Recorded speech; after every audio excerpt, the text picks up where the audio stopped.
guys. Everyone has seen or heard at least once about this one. Yeah, the legendary vodka Smirnoff, which became famous in the USA.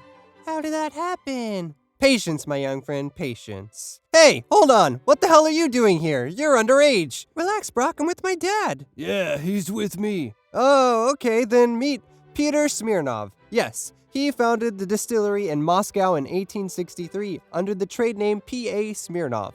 People were so creative in the Russian Empire. Eventually, the Smirnov commercial and industrial empire became the largest producer of vodka, not only in Russia, but also in Europe, and was also the official supplier of vodka to the court of Alexander III. After the death of Peter Smirnov in 1898, his sons Peter, Nikolai, and Vladimir became the owners of the plant. But in fact, only Peter was in charge. I'm the daddy here! However, in 1910, he suddenly died and Vladimir Smirnov continued the work. Oh, fuck that. They won't even mention me on Wikipedia, so I'll just drink my ass off. Before the First World War, the company flourished and produced more than 4 million boxes of vodka a year. However, after the revolution, this could hardly be considered a good advertisement. The vodka empire collapsed after the Russia one, and one of the offspring of the dynasty, Vladimir Smirnov, screw that, fled to France. There, he tried to establish the production of vodka, but in the country of wine and cognac, the idea was doomed to fail. In 1925, the bankrupt and desperate Smirnov sold the rights to produce vodka to an alcoholic tycoon named Rudolf Kunet, who migrated to the United States 5 years ago. No one had ever heard about the strong Russian liquor there. At that time, the Americans had their own Anglo-Saxon way to make cocktails, and to get stinking drunk. This thing is called, gin.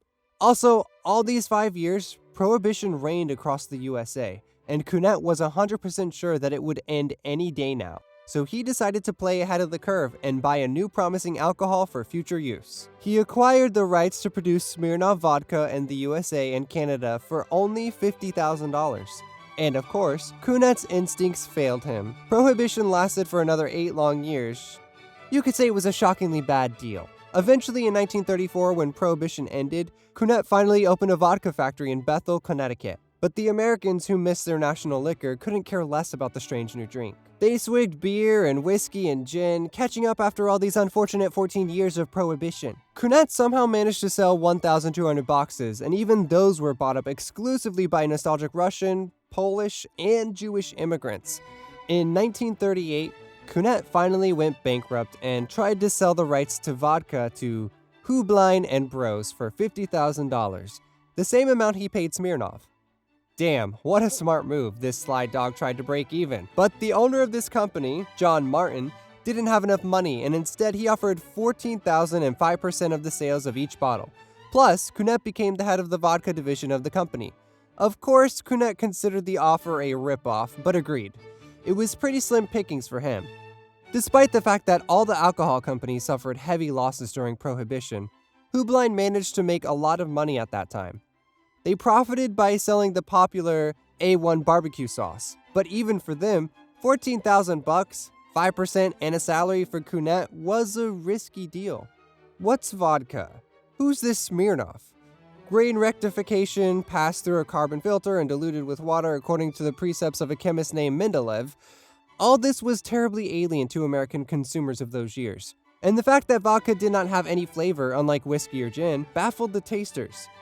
It seemed to many that they were drinking some kind of hand sanitizer. And Americans drank enough of such things during Prohibition, and John Martin's only trump card was the cheapness of production, but this was clearly not enough.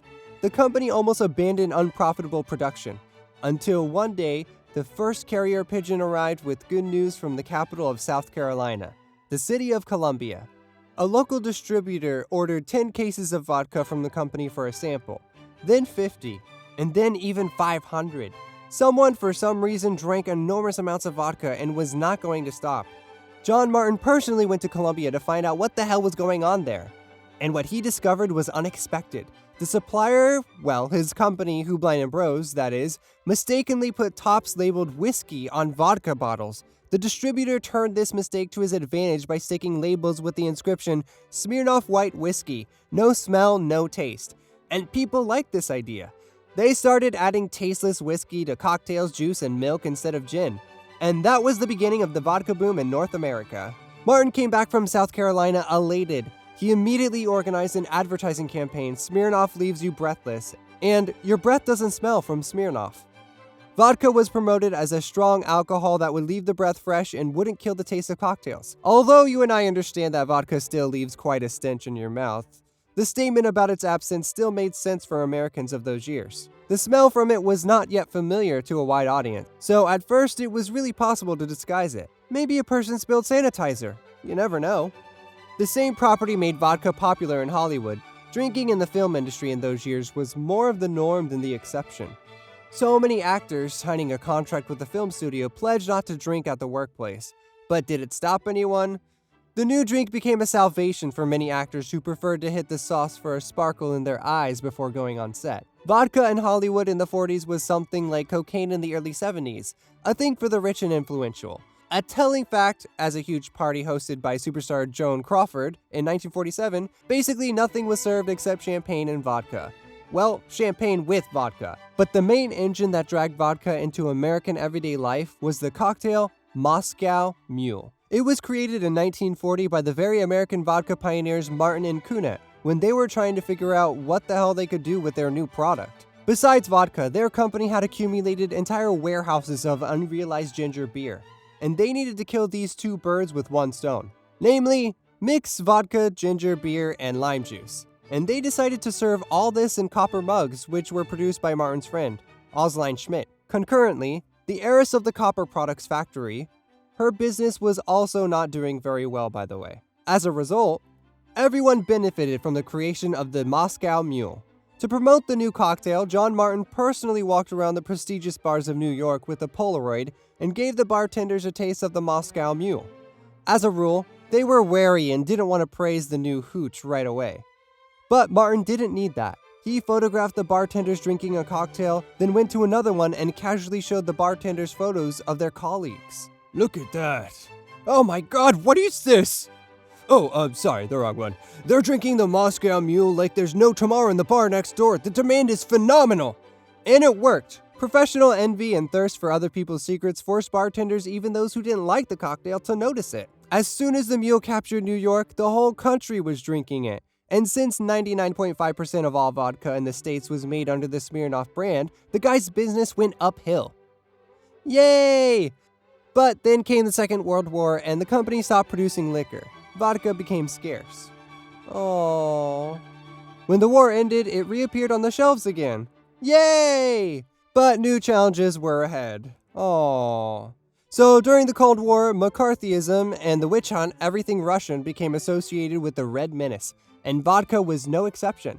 The anti-smell advertising campaign was outdated. The Moscow Mule stopped being trendy, so John Martin had to come up with a new way to implement it in the post-war period. And Martin came up with an idea that his vodka is not communist, but on the contrary, anti-communist. Smirnoff began to be presented as a legacy of those good old times that the revolution destroyed. Vodka commercials began to show sleek British and American celebrities, but James Bond was the most influential promoter of Smirnoff.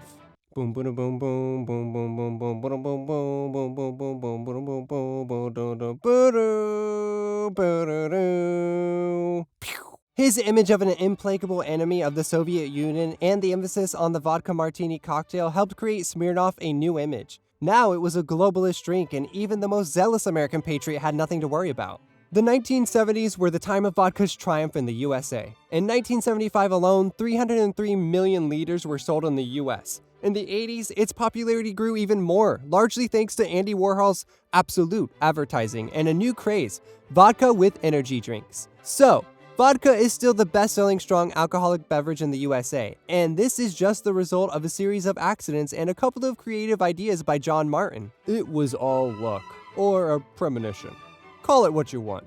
After all, people succeed only because of luck, not because they're geniuses. Yeah, well said. Yeah, except us though. We are geniuses. True. Well, that's all for today. This has been Broccoli, and thank you for watching. Guys, be sure to smash the like button, subscribe, share, and leave comments. Yeah, and don't drink, it's nasty and not pretty. Unless you know how to drink and stay nice and cool.